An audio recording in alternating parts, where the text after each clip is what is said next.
Hi there. Good afternoon.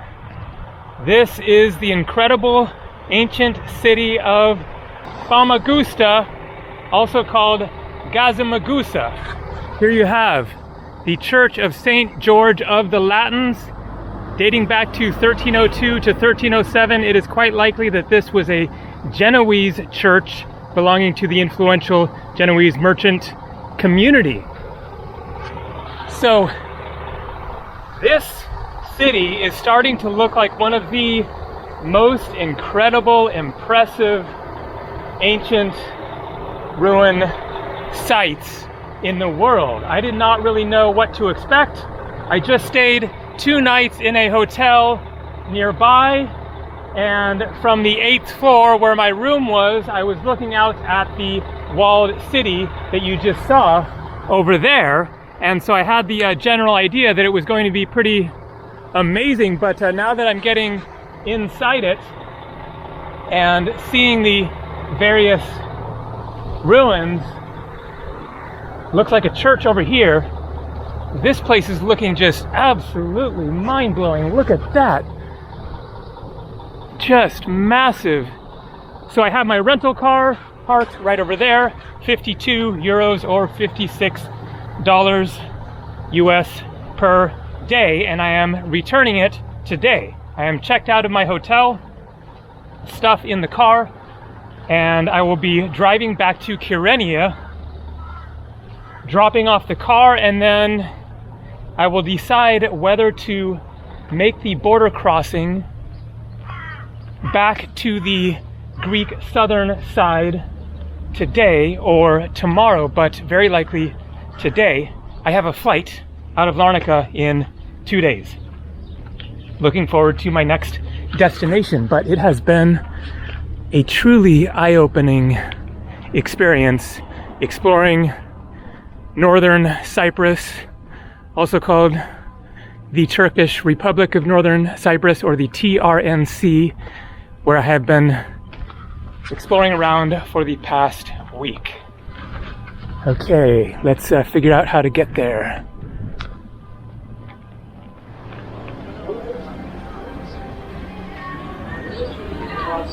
And there we go. I'm curious to see what remains of the inside of it, if we can go inside. It's just absolutely gargantuan. I love all of the stonework, I guess limestone or sandstone, not really sure, but the natural earth tones. Wow, look at that thing. Looks like it is open.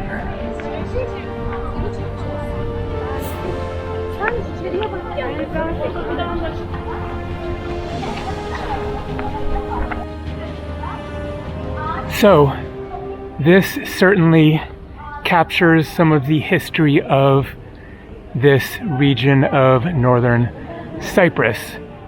Turkish flag up there on the left, TRNC flag on the right, and this is no longer a church or a cathedral. Obviously it was, but now Lala Mustafa Pasha Jami Mosque.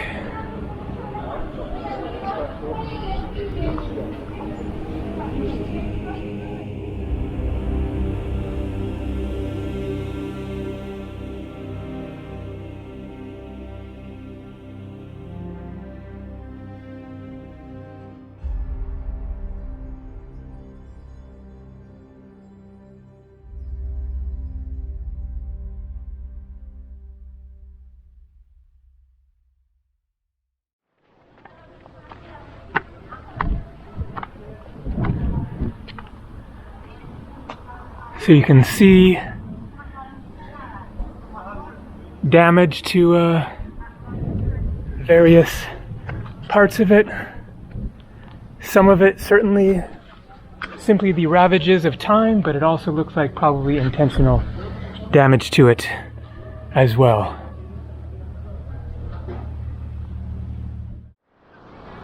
So I guess that minaret was added later.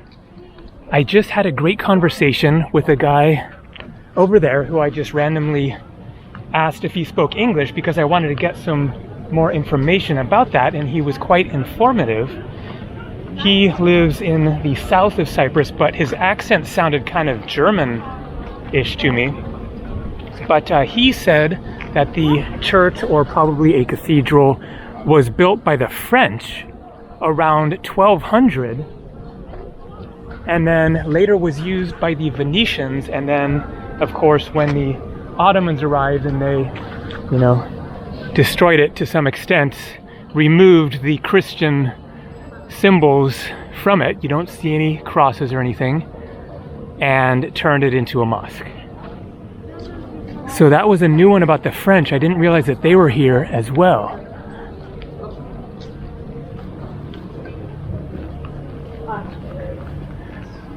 And so what is this? Definitely looking very Greek or Roman. Absolutely incredible sarcophagus.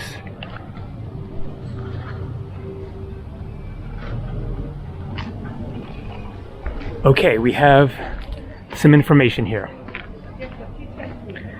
The tomb of Venus.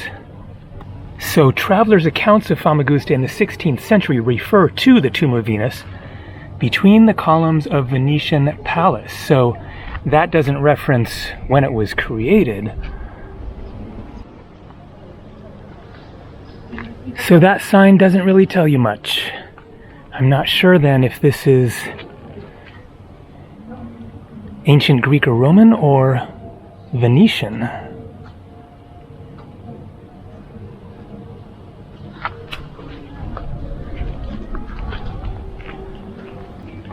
Obviously, much of what we're seeing is from that long ago, of the Byzantines, or perhaps even earlier. All these classic column bases. And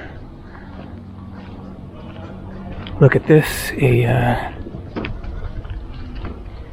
beast of some sort.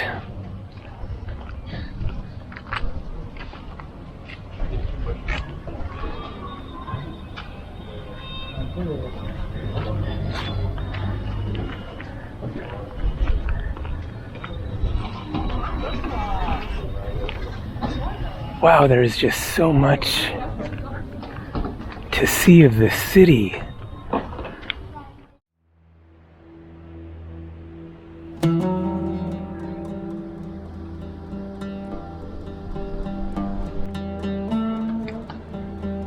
Look at that symbol. It's a line with two crossbars and then something almost like wings below it. Never seen that one before. Saints Peter and Paul Pasha Mosque. So once again, clearly a church that was converted.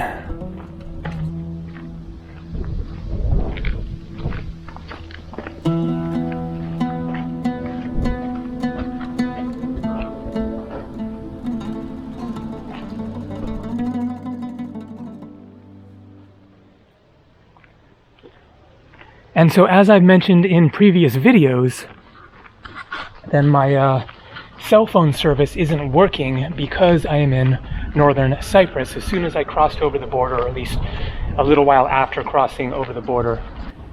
Actually, I just remembered that I noticed when I was in my room that I had a data connection, but I was using the Wi-Fi, so didn't try to use it. I need to check my phone, see if it is working now, because we might be close enough to the border of Southern Cyprus that data works, which would be great so that I had access to information and maps. Unnamed churches in the 14th century.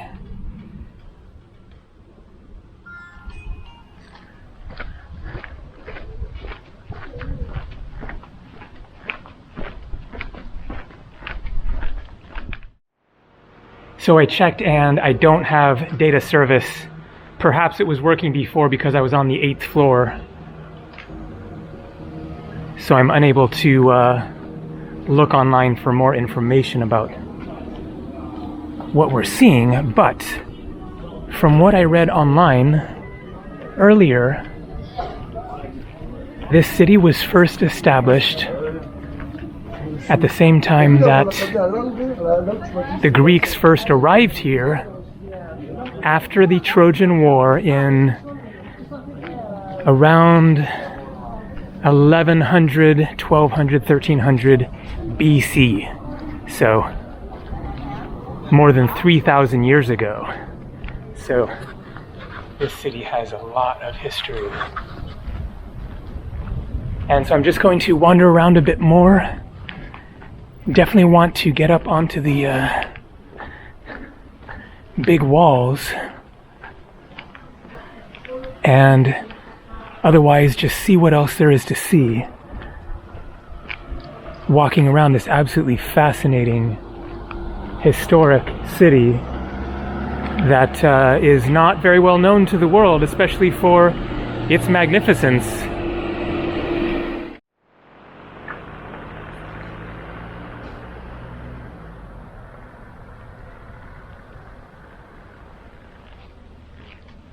So while I'm walking around here, I will give the explanation that I've given previously, but for those who didn't see the other videos, then the general situation here with Northern Cyprus is that prior to 1974, then the population was 20% Turkish speaking.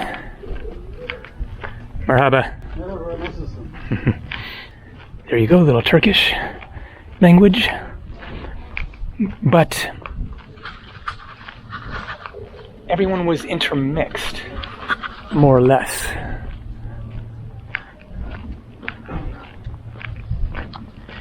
So you had basically Turkish-speaking people living in communities dotted all around Cyprus,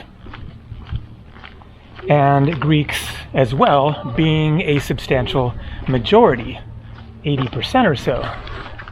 And then in 1974, Greece offered Cyprus to join Greece and just become part of the country of Greece.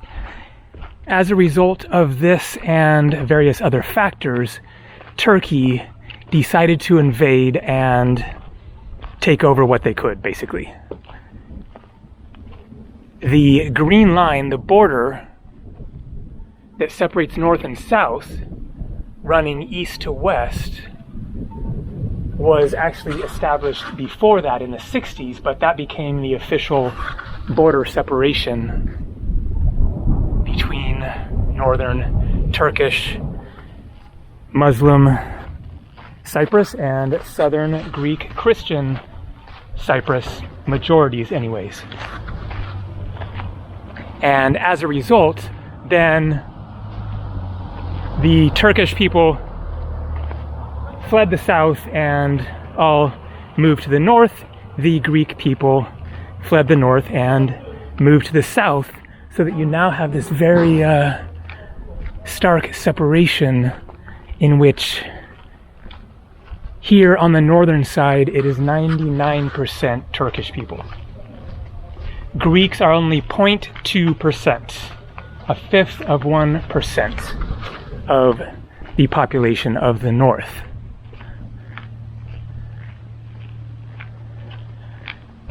And as a result of what was clearly an invasion, of course there are those who say that it was justified, but the Republic of Cyprus, the southern Greek side, claims that this was all part of one unified Cyprus and does not acknowledge Northern Cyprus as being a separate country, and neither does any other country in the world other than Turkey.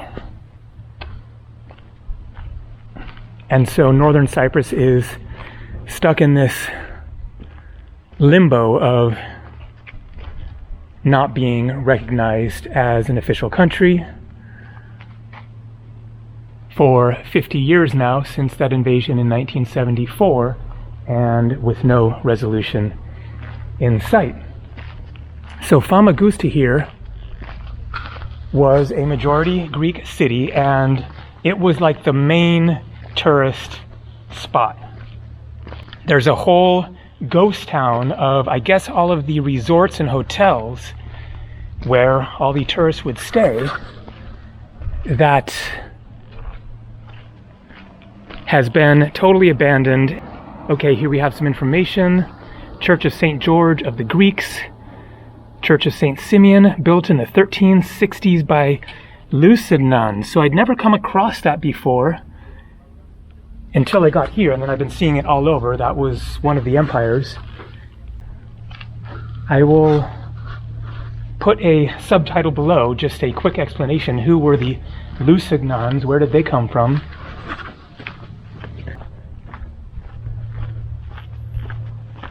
So that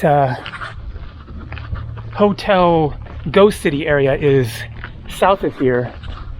I guess you can maybe drive up to it and get a view of it. I will do my best to do that once I'm done with the tour here and hop in the car. It's great to see these very old buildings turned into current businesses. It looks like this restaurant might not actually be in operation now, but maybe in the evenings or something. So I've just walked down here. There you can see again, Turkish flag, TRNC, Northern Cyprus flag. I'm wondering if there will be another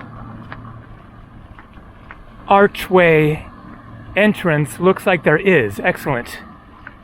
To get outside, get some perspective on the walls, and also hopefully see the sea and maybe the ghost town.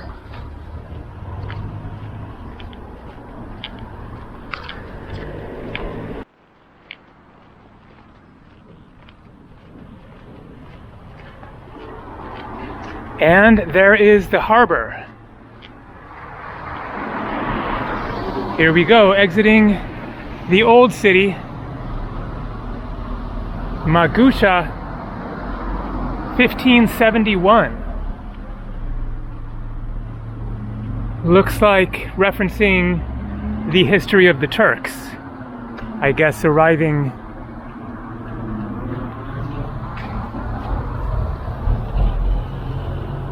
not sure if that means that is the year that they arrived. I know that the Arabs were here much earlier, but I guess the Ottomans arrived significantly later.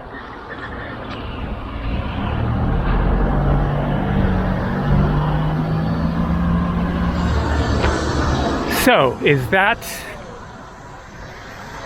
the ghost city? At this point, it would make more sense for me to have my car rather than walking another mile or whatever. So I think that I will turn around here and go back, get my car, and do the drive all the way around the city that way. So there you can see Gazimagusa Limani, port of Famagusta. So I thought that Gazimagusa was the Turkish and Famagusta was the Greek, but Limani is Greek. So I could be wrong about that, but that looks like it must be a sign that predates 1974, because it looks like it is Greek and English. Very interesting. So this right here captures some of the history as well, because unless in Turkish they use the same word for port. So I will have to look that one up as well and put it down below. What is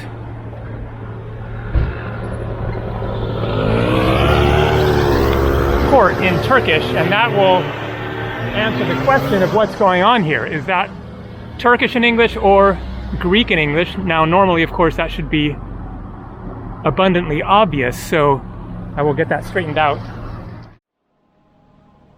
You can hear the azans, the call to prayer, in the background, just finished. So I realized that I can actually solve this right now, or at least I think. So people regularly recommend that I use the Google Translate, which I do regularly, like almost daily. I just don't try to use it like having a conversation with somebody on the street or whatever. That just kind of doesn't really work unless it was some sort of a critical situation. But I'm not going to like walk up to a shopkeeper and like hold my phone out and be like, okay, let's try to have a conversation. Like, that's just super awkward to me. But I do use it regularly to talk to cats. Meow. Just kidding. I do use it regularly to search various words, to clarify things, to know the word in a certain language, etc. So I have various languages already downloaded onto my phone, which I can use even though I don't have the internet connection. So, turns out, port in Turkish is liman, which seems to indicate that that sign is actually Turkish on top. Now, I forget if I have Greek on here, but let's see. Yes. Now, I'm pretty sure it's going to be almost exactly the same. Limani instead of... So there it is in Greek, and so although it is hard to read, just below there it says limani. And so in fact they do use the same word.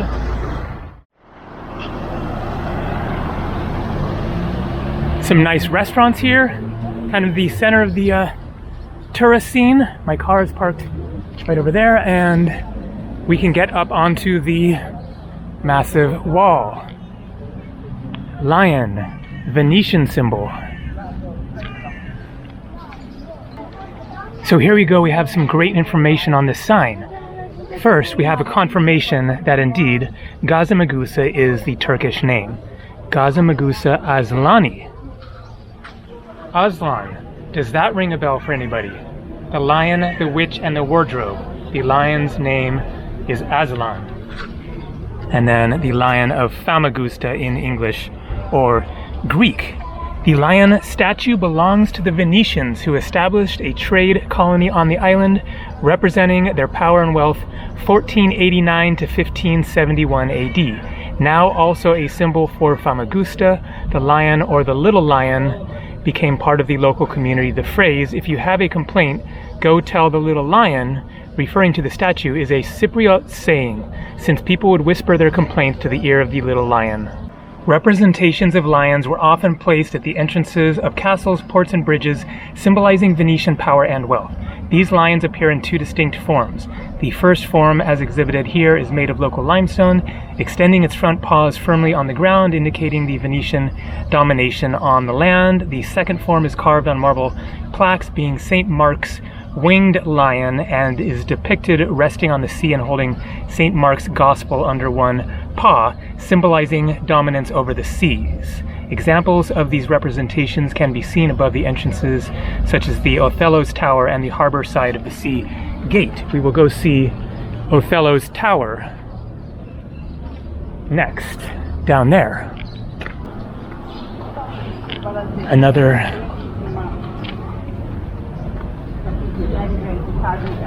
very old sarcophagus.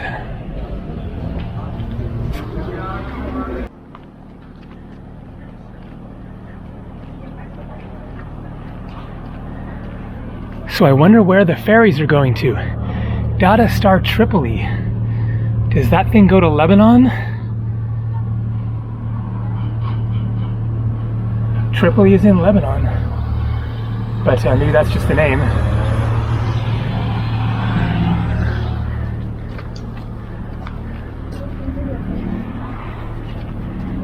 Maybe it's going to Turkey.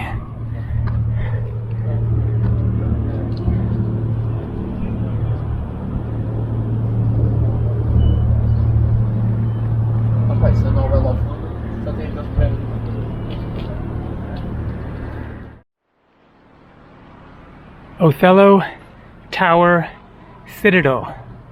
The Othello Tower Citadel is a very important historical monument for Famagusta, Cyprus, and the Mediterranean. Its importance and a sense of age and mystery are evident when one walks through the spaces of the citadel with the Lion of Venice still presiding after hundreds of years. The outer Venetian fortifications date from 1492. Interesting year.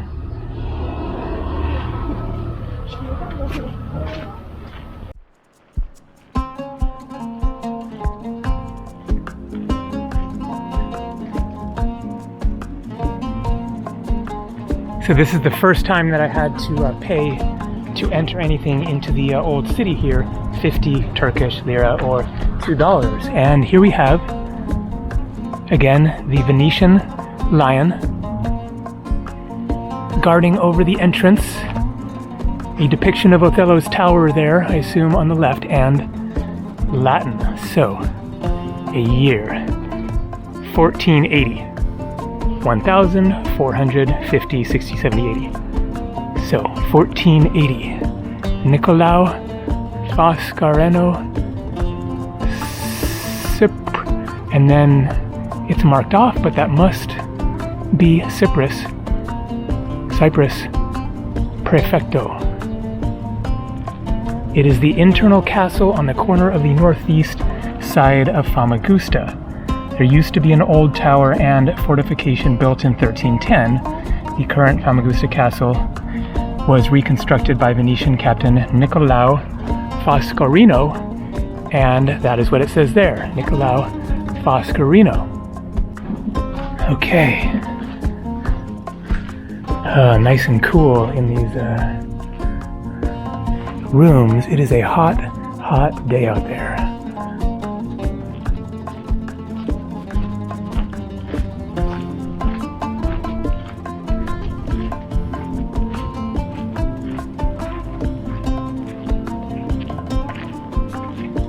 All right, let's do some more stairs.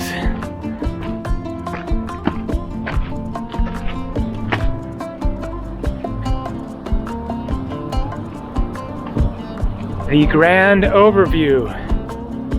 What a view it is. So, one of those buildings over there is my hotel. Highly recommend it. As you saw at the beginning there, really nice room at just an amazing price.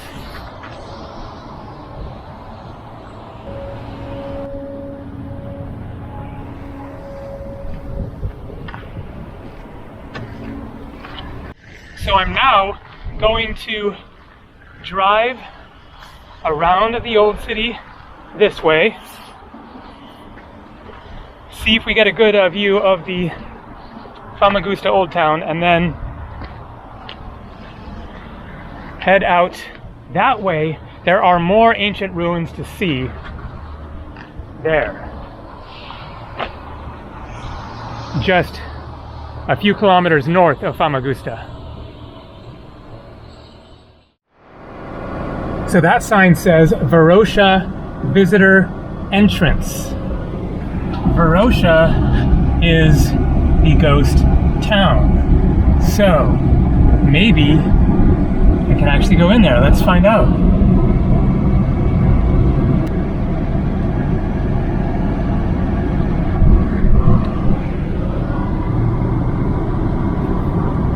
Huh, so am I in it now? All these abandoned buildings, barbed wire.